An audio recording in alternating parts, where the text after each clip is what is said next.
High to all, அனைவருக்கும் வணக்கம். நம்ம கற்பதேசுடைய பேட்ச் நீங்க பாத்தீங்கன்னா நம்ம பேட்ச் வந்து ரெண்டாவது டெஸ்ட்ல இருக்கோம். ஸோ ரெண்டாவது டெஸ்டோடைய ஸ்கெடியூல் நம்ம வந்து ஆல்ரெடி கொடுத்துருக்கேன். இந்த ஸ்கெடியூல் பேஸ் பண்ணி எல்லா மெட்டீரியலுமே கொடுத்தாச்சு. ஸோ திருக்குறளா இருக்கட்டும், அறநூல்களா இருக்கட்டும், அறநூல்கள்ல பழமொழி 400, முதுமொழி காஞ்சி, அதுக்கடுத்து பாத்தீங்கன்னா தொடர் வகைகள், செய்வினை செயற்பாட்டு வினை மற்றும் தன்வினை. இதுல செய்வினை செயற்பாட்டு வினை வந்து இந்த கொஸ்டின் பேப்பர் நீங்க பாத்தீங்கன்னா உங்களுக்கு வந்து தெரியும். என்ன சார் இப்படி பண்ணிட்டீங்கன்னு நினைப்பீங்க. அடுத்தது வந்து பாத்தீங்கன்னா செய்வினை செயற்பாட்டு வினை ரெண்டுமே ஓகேங்களா. அடுத்தது வந்து பாத்தீங்கன்னா உங்களுக்கு 6ஆம் வகுப்பு 4, 5, 6 இந்த 3 இயல்களையும் வச்சு, அதாவது ரெண்டாவது பருவம், இது பேஸ் பண்ணியும் வந்து பாத்தீங்கன்னா கொடுத்தாச்சு. அதுவும் எல்லாமே வந்து நியூ சிலபஸ் தான். அடுத்தது உங்களுக்கு ஏற்கனவே சொல்லிட்டேன், நியூ சிலபஸ் மட்டும் தான், பழைய சிலபஸ் எல்லாம் கிடையாது. ரைட். அதாவது பழைய சிலபஸ் புது சிலபஸ்ன்னு பெருசா சேஞ்ச் இல்ல, பட் ஆனா இங்க பாக்குறதுக்கு சேஞ்ச் மாதிரி காமிக்கிறாங்க. ரைட். அடுத்தது சொல்றேன். ஓகே. இங்க ஜிஎஸ் வந்து பாத்தீங்கன்னா உங்களுக்கு இங்க நான் வந்து உங்களுக்கு மெட்டீரியல் கொடுத்து கிளாஸும் கொடுத்தாச்சு. இது எல்லாத்துக்குமே நான் வந்து இந்த 3க்கும் மெட்டீரியலும் கொடுத்து கிளாஸும் கொடுத்துட்டேன்ப்பா. அதே மாதிரி தமிழ் இலக்கணத்துக்கும் வந்து பாத்தீங்கன்னா நான் வந்து உங்களுக்கு மெட்டீரியலும் கொடுத்துட்டேன், கிளாஸும் கொடுத்துட்டேன். இந்த திருக்குறள் இதுக்கெல்லாம் வந்து பாத்தீங்கன்னா நான் மெட்டீரியல் கொடுத்துருக்கேன். ஸ்கூல் புக் தான், வேற எதுவுமே கிடையாது, ஸ்கூல் புக் பேஸ் பண்ணி தான். அதே மாதிரி இங்கேயும் வந்து பாத்தீங்கன்னா ஸ்கூல் புக்கு மெட்டீரியலா கொடுத்தாச்சு. பிடிஎஃப் இது எல்லாமே பிடிஎஃப் கொடுத்தாச்சுப்பா. பிடிஎஃப் இது எல்லாத்துக்கும் பிடிஎஃப் கொடுத்துட்டேன். ரைட்டா. அடுத்தது வந்து பாத்தீங்கன்னா இந்த இதுக்கும் நான் வந்து பிடிஎஃப் கொடுத்தாச்சு, என்ன படிக்கணும் ஸ்டடி மெட்டீரியல் பிடிஎஃப். அண்ட் வந்து பாத்தீங்கன்னா தமிழ் லிட்ரேச்சர் ஃப்ரம் சங்கம் இருந்து இப்ப வரைக்கும் கான்டெம்பரரி வரைக்கும். ஆக்சுவலா இதுல ஒன்னே ஒண்ணு என்னன்னா, இந்த இதுல நான் முத்துக்குமாரோடைய பாடல் வரிகள் எல்லாம் வைக்கலான்னு பார்த்தேன். ஆனா நான் உங்களுக்கு வந்து கிளாஸ்ல நான் அது எடுக்கல. நான் ஆக்சுவலா நினைச்சேன் நான் முத்துக்குமார் பத்தி வைப்போம், அதே மாதிரி இப்ப இருக்கக்கூடிய ஏதாவது ஒரு முக்கிய விஜய் வந்து வெளியிட்ட புத்தகத்திலிருந்து ஏதாவது வைப்போம், நாஞ்சில் நாடன் புத்தகத்துல இருந்து ஏதாவது ஒன்று வைப்போம், வானமாமலை பற்றியதுல இருந்து ஏதாவது ஒன்று எடுத்து வைப்போம் அப்படிலாம் நினைச்சேன். பட் ஆனா வந்து நீங்க என்ன நினைப்பீங்க, சார் ரொம்ப டஃப்பா இருக்கு சார் கொஸ்டின், நீங்க சொன்னது மட்டும் வைங்க சார், நீங்க மெட்டீரியல் கொடுத்தது மட்டும் வைங்க சார். அதே மாதிரி வந்து என்ன சொல்ல, சார் இதெல்லாம் எங்க இருந்து சார் எடுத்தீங்க, இப்படி புலம்பல்கள் வருது. ஓகேங்களா. அதாவது இது புலம்பல் இல்ல, ஒரு பக்கம் எனக்கு சந்தோஷம், உங்களை புலம்ப வைக்கிறது தானே எனக்கு சந்தோஷமே. கொஸ்டினை பார்த்துட்டு நீங்க வந்து மிரண்டு போகணும், அதுதான் நான் வந்து நல்லா கொஸ்டின் எடுத்திருக்கேன்னு அர்த்தம். ரைட்டா. அதே மாதிரி இதுக்கு வந்து நான் மெட்டீரியல் கொடுக்கல. மேக்ஸுக்கு வந்து மெட்டீரியல் கிடையாது, ஒன்லி வீடியோ கிளாஸஸ் வந்து கொடுத்துட்டேன். இதுல ஒரு கொஸ்டின் இல்ல 2 கொஸ்டின் வந்து வேற ஏதோ ஒரு புது கொஸ்டின் வச்சிருப்பேன். கரண்ட் அஃபேர்ஸ் வந்து மெட்டீரியலும் கொடுத்தாச்சு, உங்களுக்கு வந்து இதுவும் கொடுத்தாச்சு, கிளாஸும் கொடுத்துட்டேன். ஓகேங்களா. இங்க பாருங்க, நிறைய பேர் ஒரு 2 ஸ்டூடெண்ட் கேட்டிருந்தாங்க, சார் இது என்ன சார் உயிர் உலகின் வகைப்பாடு அப்படின்னு சொல்லி கொடுத்துருக்கீங்களா, இது என்ன சார் அப்படின்னு சொல்லி கேட்டீங்க. அதனாலதான் இங்க நான் வந்து இன்டு ஸ்ட்ரைக் மார்க் போட்டு வச்சிட்டேன். இது கிடையாதுன்னு சொல்லிட்டு ஸ்ட்ரைக் மார்க். என்னன்னு கேட்டா இது எக்ஸ்ட்ரா கொஸ்டின்ஸா கொடுக்குறேன்னு சொல்லிட்டேன். நீங்க சயின்ஸ் எல்லாம் படிக்காதீங்க, வெறும் 5 கொஸ்டின் கேட்க போறான். இந்த டெஸ்ட் 1ல வந்து ஒரு டாபிக் இருக்கும் பாத்தீங்களா, அந்த டாபிக்கும் டெஸ்ட் 2ல இருக்கு பாத்தீங்களா, இந்த டாபிக்கையும் டெஸ்ட் 3க்காக ஒரு டாபிக் வரும் பாத்தீங்களா.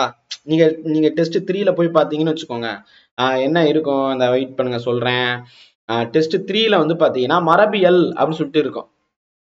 டெஸ்ட் 3க்கு மரபியல் அப்படின்னு சொல்லிட்டு இந்த பயாலஜில கொடுத்துருப்பேன். இந்த 3ஐயும் சேர்த்து ஒரு 30 கொஸ்டின் இல்லைன்னா 50 கொஸ்டின் வரைக்கும் கொடுக்கலாம் அப்படின்னு சொல்லிட்டு ஐடியா. ஓகேங்களா. அது எக்ஸ்ட்ரா கொஸ்டின் தான்.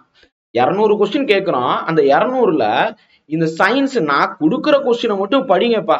இப்ப இந்த டாபிக்ல இருந்து ஒரு 10 கொஸ்டின் கேட்க முடியும் அப்படின்னா அவ்வளவுதான் கேட்டுருவேன். நான் கொஸ்டின் கொடுக்குறேன், அதை மனப்பாடம் பண்ணிக்கோங்க, அவ்வளவுதான் போதும். ரைட்டா. அதே மாதிரி 10 மணிக்கு சென்ட் பண்ணுவேன்னு சொல்லியிருந்தேன், கொஞ்சம் முன்ன பின்ன ஆயிடுச்சு. 4 மணிக்கு ஆன்சர் கீ வரும்னு சொல்லியிருந்தேன், அது அப்லோட் பண்ணிட்டேன்ப்பா. இதான் ஆன்சர் கீ பாத்தீங்கன்னா வந்து நான் அப்லோட் பண்ணிட்டேன், நான் ரிவைல் பண்ண விரும்பல. ஓகேங்களா. ஆன்சர் கீழ வந்து பாத்தீங்கன்னா உங்களுக்கு இங்க மேக்ஸுக்கு மட்டும் ஒரு சில இடத்துல வந்து பாத்தீங்கன்னா இப்படி எக்ஸ்பிளனேஷன் மாதிரி கொடுத்துருப்பேன். நான் ரிவைல் பண்ண விரும்பல, ஏன்னா அடுத்து சொல்லுவீங்க, சார் என்ன சார் இதுக்கெல்லாம் ஆன்சர் சொல்லிட்டீங்கன்னு. ஓகே. ஸோ வேணாம். ஸோ இந்த கொஸ்டின் பார்த்தீங்கன்னா வந்து எப்படி இருக்கும் அப்படின்னு சொல்லிட்டு நம்ம ஸ்டூடெண்ட்டுக்கு தெரியும், ஆனால் மற்றவங்களுக்கு தெரியாதுல்ல. அதுக்காகவே தமிழ்ல இருந்து 100 கேள்விகள் சொன்ன மாதிரியே 100 கொஸ்டின் நச்சுன்னு ஒரு 100 கொஸ்டின் இதுல ப்ரீவியஸ் இயர் கொஸ்டின் பேப்பர் உள்ளக்குள்ள வந்துடும். அதே மாதிரி வந்து பார்த்தோன்னா இலக்கணம் இருக்கும், எல்லாமே இருக்கு. பாட்டு இருக்கு, டான்ஸ் இருக்கு, ஃபைட் இருக்கு, எல்லாமே இருக்கு. தமிழ் பேஸ் பண்ணி எல்லாத்தோடைய கலவை மாதிரி தான் இருக்கும். ஓகேங்களா? அதாவது ப்ரீவியஸ் இயர் கொஸ்டின் பேப்பரும் உள்ளக்குள்ள வந்துடும். ரைட். அடுத்தது வந்து ஜிஎஸ். ஜிஎஸ்ல கண்டிப்பா நம்ம டெஸ்ட் பேட்ச் பொறுத்த வரைக்கும் ஜிஎஸ்ல நீங்க ட்விஸ்ட் எதிர்பார்ப்பீங்க. நிறைய கொஸ்டின்ஸ் வந்து ட்விஸ்டா இருப்பீங்க. நான் அப்படிதான் சொல்லுவேன், ட்விஸ்ட்னு சொல்லிட்டு இருப்பேன். ஆனா ஒரே ஒரு ஸ்டூடெண்ட் மட்டும் அசால்ட்டா 200க்கு 190 195 அடிக்கிறீங்க. அப்பதான் நான் நினைப்பேன், சரி இன்னும் பயிற்சி வேணுமோ, கடினமா கேட்கணுமோ அப்படின்னு சொல்லிட்டு எனக்கு நினைக்க தோணுது. இல்ல சும்மாவே போட்டுடுறீங்களா? ஓகே, சும்மா ஒரு 192 போட்டு விடுவோம் அப்படின்னு சொல்லிட்டு நினைச்சிடுறீங்களா என்னன்னு தெரியல. சரி, அடுத்தது வந்து பாத்தீங்கன்னா இந்த யூனிட் 5 யூனிட் 6 இது ரெண்டுமே யூனிட் 9 அண்ட் யூனிட் 8 தான். ஸோ இதுல இந்த யூனிட் 8 பாத்தீங்கன்னு வச்சுக்கோங்க, இந்த தமிழ் சங்கம் லிட்ரேச்சர் இதுக்கு எல்லாத்துக்குமே நான் வந்து தமிழ்ல மட்டும் தான் கொஸ்டின் கொடுத்துருக்கேன், இங்கிலீஷ்ல கொடுக்கல. நீங்க போய் பாத்தீங்கன்னா வந்து இதெல்லாமே தமிழ்ல மட்டும் இருக்கும். ஒரு 100 கேள்வி தமிழ்ல இருக்கும். நீங்க பாருங்க, ஒரு பேரா பத்தியை படித்து கொடுங்க. இதுவும் வந்து நம்ம கொஸ்டின் எல்லா கொஸ்டினுமே இந்த பேராகிராஃப் வச்சு கொஸ்டின் வரும்னு நான் சொல்லிட்டேன். ஸோ அதனால இதுக்கு அடுத்து வரக்கூடிய காலங்கள்ல வந்து பாத்தீங்கன்னா ஜிஎஸ்லயும் அந்த பேரா வைக்கலாமான்னு பாத்துக்கிட்டு இருக்கேன். ஜிஎஸ் ஒரு டாபிக் கொடுத்து அது பேஸ் பண்ணி ஒரு பேரா. ஓகேங்களா? இங்க பாருங்க, இங்க 132 135 வரைக்கும் 134 வரைக்கும் பாத்தீங்கன்னா உங்களுக்கு இங்கிலீஷ் அண்ட் தமிழ் ரெண்டுலயுமே இருக்கும். 135ல இருந்து பாத்தீங்கன்னா உங்களுக்கு தமிழ்ல மட்டும் தான் இருக்கும். ஏன்னா இது ஃபுல்லாமே யூனிட் 8 பேஸ் பண்ணி. ஓகேங்களா? சோ இப்ப யூனிட் 8 பேஸ் பண்ணின்னு சொல்லும் போது நான் 135ல இருந்து 165 வரைக்கும்பா. ஓகேங்களா? இது யூனிட் 8. சோ எப்படியும் ஒரு 30 கேள்வி வருதா? 35ல இருந்து 65 வரைக்கும் ஒரு 30 கேள்வி வருது. இதுக்கு அடுத்து ஒரு 10 கேள்வி வந்து பாத்தீங்கன்னா உங்களுக்கு இந்த இது வந்துடும். ஓகேங்களா? அதாவது கரண்ட் அஃபேர்ஸ் 10 கேள்வி. 75ல இருந்து உங்களுக்கு மேக்ஸ் 175ல இருந்து. புரியுதா உங்களுக்கு? சோ இங்க பாத்தீங்கன்னா வந்து ஒரு 30 கேள்வி இங்க இருந்து கேட்கிறோம். அதாவது 75ல 30 கேள்வி வந்து பாத்தீங்கன்னா யூனிட் 8, 10 கேள்வி வந்து பாத்தீங்கன்னா உங்களுக்கு கரண்ட் அஃபேர்ஸ். ஸோ அப்ப 40 கேள்வி. அப்ப யூனிட் 9ல இருந்து மட்டுமே நான் 40 கேள்வி கேட்டிருக்கேன். 101ல இருந்து பாத்தீங்கன்னா வந்து வந்திருக்கும் 135 35 சொன்னேன்னா 30 கேள்வி. ஒரு 40 கேள்வி பக்கத்துல வந்திருக்கும்பா. நீங்க பாத்தீங்கன்னாலே தெரியும். 130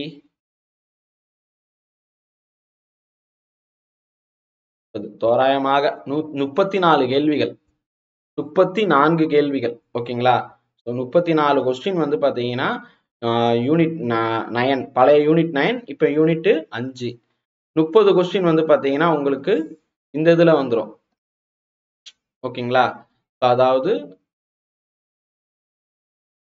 31 கேள்விகள், 31 கேள்விகள். ஏன்னா 35ஐயும் சேர்க்கணும்ல. 31 கேள்விகள் வந்து யூனிட் 8, பழைய யூனிட் 8, புது யூனிட் 6.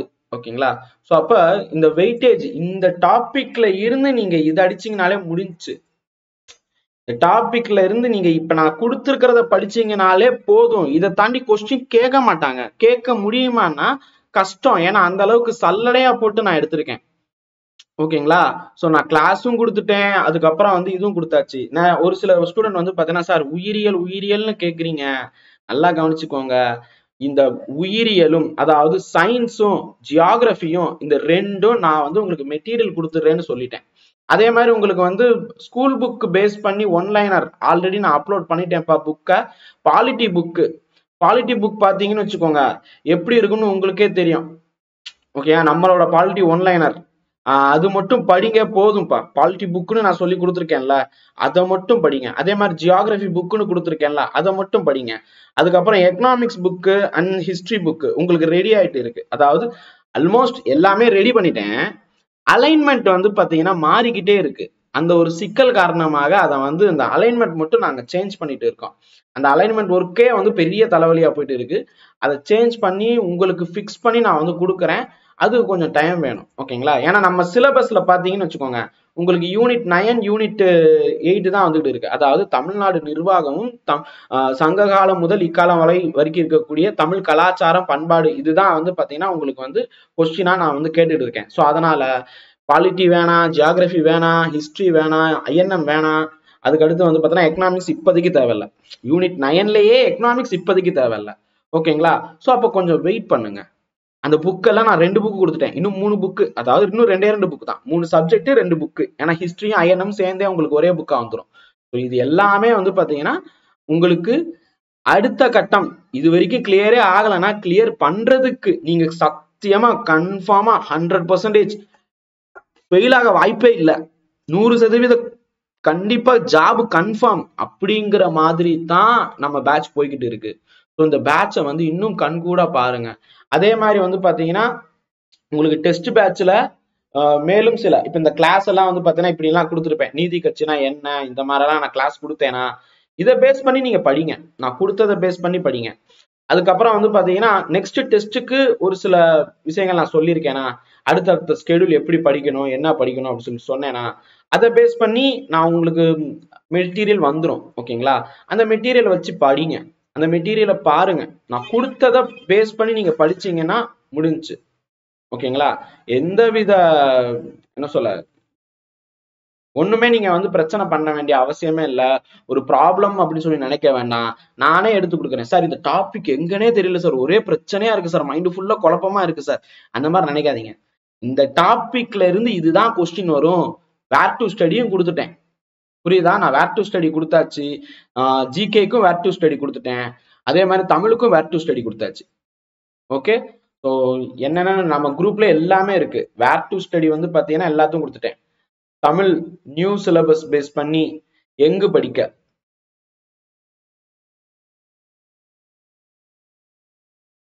அதே மாதிரி என்ன படிக்க, நல்லா கவனிங்க. நிறைய பேருக்கு தெரியுது இல்ல, வேர் டு ஸ்டடி வேற, வாட் டு ஸ்டடி வேற. ஓகேங்களா? வேர் டு ஸ்டடி. அதே மாதிரி ஜிஎஸ்க்கும் வந்து பாத்தீங்கன்னா கொடுத்துட்டேன். ஜிஎஸ்ன்னு சொல்லும் போது உங்களுக்கு எல்லா சோசியலும் உள்ளக்குள்ள வந்துடும், சயின்ஸ் உள்ள வந்துடும், மேக்ஸும் உள்ள இருக்கும். ஓகேங்களா? புரியுதா? சோ இது எல்லாம் பேஸ் பண்ணி வேர் டு ஸ்டடி பிடிஎஃப் நான் கொடுத்துட்டேன்ப்பா. நீங்க அதை வந்து கற்பதை டெலிகிராம்ல போய் பாத்தீங்கன்னா அது எல்லாமே இருக்கு. நீங்க அதை ஓபன் பண்ணி பார்க்கணும், அவ்வளவுதான். ஸோ அதை நீங்க படிக்க ஆரம்பிச்சிட்டீங்கன்னா முடிஞ்சு. இவ்வளவும் வந்து பாத்தீங்கன்னா புதுசா ஒரு 10 பேர் இப்ப ஜாயின் பண்ணிருக்காங்கல்ல நம்ம ஸ்டூடெண்ட்ஸ் நம்ம குரூப்ல, அவங்க நிறைய தடவை கேட்டிருக்கீங்க. ஸோ அதனாலதான் திருப்பி சொல்லியிருக்கேன். இந்த விஷயத்த எல்லாத்தையுமே K1 ஒரு லைவ் கிளாஸ் போட்டிருப்பேன்.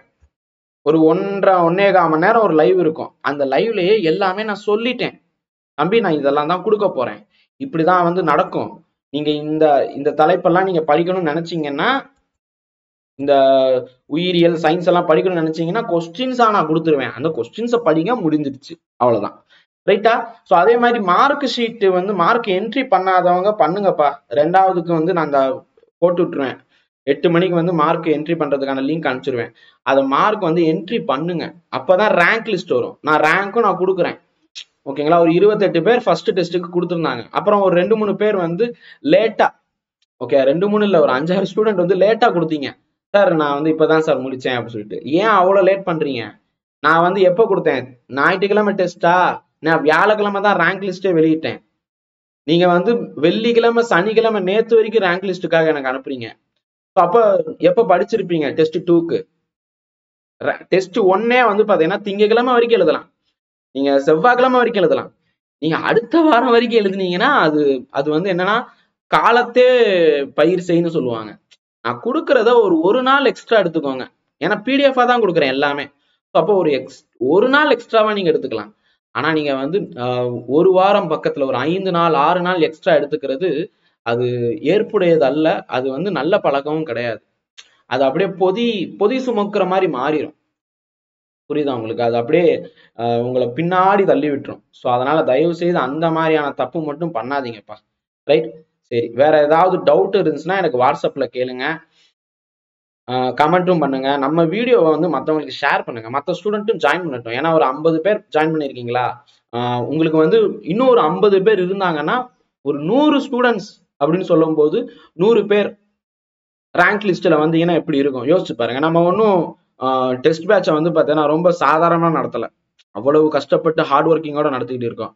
பட் ஆனா வந்து மக்களுக்கு தெரிய வைங்க. நீங்க பெற்ற இன்பத்தை மற்றவங்களுக்கும் தெரிய வைங்க. இங்க பாத்தியா கற்பதேசல நான் வந்து சூப்பரா பேட்ச் சேர்ந்திருக்கேன், அப்படின்னு சொல்லிட்டு நீங்க சொல்லுங்க. நீங்க உங்களுக்கே தெரியும்ல இது சூப்பரா இருக்கா இல்ல எப்படி இருக்குன்னு சொல்லிட்டு உங்களுக்கே தெரியும்ல. ஓகே, இது எப்படி இருக்கோ அந்த இதை ஓப்பனா சொல்லுங்க. ஏப்பா சுமாரா இருக்கு, இல்ல சூப்பரா இருக்கு, தரமான பேட்சா இருக்கு, இல்ல இல்ல கொஞ்சம் டல்லான பேட்சா தான் இருக்கு. எப்படி உங்களுக்கு மனசு ஓப்பனா என்ன உள்ளுவது என்னவோ அதை உரைத்து விடுங்க. உள்ளுவது உரைத்தல். வினா எத்தனை வகைப்படும், விடை எத்தனை வகைப்படும் சொல்லுவாங்கல்ல, அதுல உள்ளுவது என்னவோ அதை வந்து வெளியே சொல்லுங்க. நான் ஒன்னும் எக்ஸாகரேட் பண்ணி அப்படியே இருக்குலே அல்டிமேட்டான பேட்ச், இருக்குலே தரமான சம்பவம், பெரிய இது அப்படிலாம் ஒண்ணும் இல்ல. இந்த உலகத்துல எல்லாமே ஸ்கூல் புக்கு தான். டிஎன்பிஎஸ்சி உலகம்னு வந்துட்டீங்கன்னா ஸ்கூல் புக்ல இருந்து தான் எல்லாமே வருது. ஸோ எவ்ரி ஒன் பாடநூல் கழக அந்த கமிட்டி இருக்குல்ல, அவங்க தொகுத்ததை வச்சுதான் நாங்கெல்லாம் வந்து பாத்தீங்கன்னா எல்லாருமே பெரிய இன்ஸ்டியூட்டா இருக்கட்டும் சின்ன இன்ஸ்டியூட்டா இருக்கட்டும் எல்லாமே புக்கை பார்த்து காப்பி அடிக்கிறது தான்ப்பா. டப்பா அடிச்சுதான்ப்பா இது எல்லாமே வருது, வேற எதுவுமே கிடையாது. ஓகே, ஸோ காப்பி தான், காப்பி பண்ணதுதான் இது எல்லாமே. அப்பா ஒரு பெரிய தந்திரம் அப்படிலாம் சொல்ல முடியாது. சிம்பிளானது, இந்த எளிமையான கேள்விகள் எல்லாம் நீங்க பாருங்க.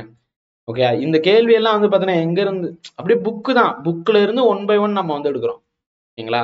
இப்ப இந்த இந்த இதெல்லாம் பாத்தீங்கன்னா ப்ரீவியஸ் இயர் கொஸ்டின் தான், வேற எதுவுமே கிடையாது. ரொம்ப சிம்பிள், ஈஸியா அடிச்சிடலாம். ஓகேயா? சோ இப்ப இந்த 5 என்பது எவ்வகை பெயர். நிறைய பேர் கன்ஃபியூஸ் பண்ணுவீங்க, கன்ஃபியூஸ் ஆயிருவீங்க, இது என்னவா இருக்கும் அப்படின்னு சொல்லிட்டு. ஸோ அப்படி உங்களை கன்ஃபியூஸ் பண்ண வைக்கிறதுக்கு தான் நம்ம வந்து இருக்கிறோம். புரியுதா உங்களுக்கு? உங்களை கன்ஃபியூஸ் பண்ண வைக்கணும், அதுதான் என்னோட எய்ம். ரைட்? ஸோ கன்ஃபியூஸ் பண்ணி அப்படியே கையை விட்டுறது கிடையாது. ஆன்சர் கீ கொடுத்து எப்ப கன்ஃபியூஸ் ஆகாத, இதுதான் ஆன்சர் பாத்துக்கோ அப்படின்னு சொல்றோம். புரியுதா உங்களுக்கு? ரைட்? அகைன் சொல்றேன், ஏதாவது டவுட் இருந்துச்சுன்னா வாட்ஸ்அப்ல கமெண்ட் பண்ணுங்க. உங்களுக்கு சாரி வாட்ஸ்அப்ல என்கிட்ட கேளுங்க என்ன விஷயம் அப்படின்னு சொல்லிட்டு, அது நான் வந்து நிவர்த்தி செய்யறதுக்கு ரெடியா இருக்கேன். ஆனா சொன்ன விஷயத்தையே ஏற்கனவே இந்த வீடியோல இப்ப நான் சொல்லிட்டேன்ல, இதே விஷயத்த சார் சயின்ஸுக்கு மெட்டீரியல் எப்ப சார் அனுப்புவேன்னு கேட்பீங்க. அப்ப நான் அதுக்கு வந்து ஃபர்ஸ்ட் எடுத்தவொடனே எனக்கு வந்து என்ன ஆகும்னா, இதுக்கு நான் பதில் சொல்லணுமா வேண்டாமா? ஏற்கனவே நான் சொல்லிட்டேன்ல. இப்படி தனித்தனியா ஒரு 5 பேர் கேட்டீங்கன்னா 5 பேருக்கு நான் ஒரு 2 நிமிஷம் வாய்ஸ் பண்ணிட்டு இருக்க முடியாது. ஏன்னா நீங்க கேட்கிற எல்லா கேள்விக்கும் மோஸ்ட்லி நான் வாய்ஸ் பண்ணுவேன். ரொம்ப என்னடா அது அப்படின்னு சொல்லும் போதுதான் நான் எஸ் வரும் அப்படின்னு சொல்லிட்டு டெக்ஸ்ட் பண்ணி விட்டுருவேன். இல்ல ஆமா, ஏன்னா நானும் மனுஷன் தானே. ஒரே விஷயத்த சொன்ன பலருக்கும் சொன்ன விஷயத்தை தனித்தனியாக ஒவ்வொரு நபர்கிட்ட நம்ம வந்து சொல்லிட்டு இருக்க முடியாது. சொல்லணும்னா அது கால விரயம். அதுக்காக தானே யூடியூப், அதுக்காக தானே இந்த மாதிரி மீடியா, மாஸ் மீடியான்னு சொல்றோம். நீங்க படிச்சிருப்பீங்க, மாஸ் மீடியாவுக்கும் 1-to-1 கம்யூனிகேஷன்ல 3 வகை இருக்குப்பா. டியூப்ளெக்ஸ், ஹாஃப் டியூப்ளெக்ஸ் அப்படின்னு சொல்லுவாங்க, ஃபுல் டியூப்ளெக்ஸ்ன்னு சொல்லுவாங்க. ஓகே, ஸோ இன்ஜினியரிங் படித்தவர்களுக்கு தெரியும், இல்லை நார்மலா சும்மா அந்த கம்யூனிகேஷனால தெரியும். 1-to-1 அப்படின்னு ஒண்ணு இருக்கு, 1-to-manyன்னு இருக்கு. ஓகேங்களா? ஸோ அப்ப அதே மாதிரி வந்து ஒரு தடவை ஒரு கம்யூனிகேஷன் தான் பண்ண முடியும். அந்த ரிப்ளை வாக்கி டேக்கி எல்லாம் பாத்தீங்கன்னு வச்சுக்கோங்க, நான் என்ன சொல்லணுமோ அதை சொல்லிட்டு அதுக்கப்புறம் தான் ஓவர்னு சொல்லி, ஓவர்னு சொல்றது எதுக்குன்னா அந்த ஒரு நான் முடிச்சிட்டேன் அப்படி சொல்றதுக்கானதுதான். அதுக்கு அடுத்து வந்து பாத்தீங்கன்னா இன்னொரு பட்டன் அமுக்குனீங்கன்னா நீங்க பேசலாம் அடுத்த சைட்ல இருக்கிறவங்க. இப்படிதான் நான் இருக்கு. இது வந்து ஹாஃப் டியூப்ளெக்ஸ். இப்ப நம்ம போன்ல பேசுறதெல்லாம் நீ என்ன வேணா பேசுறா, நான் நடுவுல திருப்பி பேச வேண்டாம் அப்படின்னு சொல்லிட்டு கச்ச கச்ச கச்ச கச்ச பேசிட்டே இருக்கிறது தான் செல்போனு. ஓகேங்களா? அதுவே வந்து பாத்தீங்கன்னா ஒரு தடவை தான், அது அனுப்பிச்சுட்டு கொஞ்ச நேரம் கழிச்சு தான் வரும். அப்படிங்கிறதெல்லாம் போஸ்ட் டெலிகிராம் இதெல்லாம் நம்ம தகவலை சொல்லிடுறது. அதே மாதிரிதான் இப்ப டிவி பாக்குறீங்க, உங்களுடைய கருத்துக்களை டிவியில சொல்ல முடியுமா? சொல்ல முடியாது. டிவி சேனல்ல வீட்டுல Sun TV, Raj TV, Vijay TV, Podhigai, இதுல எல்லாம் வந்து பாத்தீங்கன்னா நீங்க அவங்க என்ன அனுப்புறாங்களோ அது மட்டும் தான் பார்க்க முடியும். புரியுதா? ஆனா வந்து உங்களுடைய கருத்துக்கள் சொல்ல முடியாது. ஆனா இங்க நம்ம யூடியூப்ல அப்படி கிடையாது, நீங்க கமெண்ட் பண்ணலாம், எல்லாமே பண்ணலாம். இப்படி கம்யூனிகேஷன்ல டிஃபரெண்ட் வே இருக்குல்ல. நான் ஒரு கம்யூனிகேஷன் சொல்லிட்டேன், இதுதான் நாங்க வந்து பண்றோம்னு சொல்லிட்டேன். இதுக்கப்புறமும் நீங்க கேள்வி கேட்கும் போது, அதே விஷயத்த கேட்கும் போது பதில் சொல்றது கொஞ்சம் என்ன சொல்ல, சலிப்புத்தன்மை வருதுப்பா. ஏன்னா சொன்ன விஷயத்த திருப்பி திருப்பி ஒவ்வொருத்தட்ட சொல்ல முடியாது. ஓகேங்களா? அந்த டயத்துல நான் வந்து கொஸ்டின் பேப்பர் எடுத்துக்கிட்டு இருப்பேன், இல்லைன்னா வந்து கிளாஸ் கொடுத்துக்கிட்டு இருப்பேன். ஸோ யோசிச்சு பாருங்க. ஓகேங்களா? ஸோ நான் சொல்ற வீடியோ, கொடுக்குற வீடியோவை ஃபுல்லா பாருங்க. Okay, thank you, Jai Hind.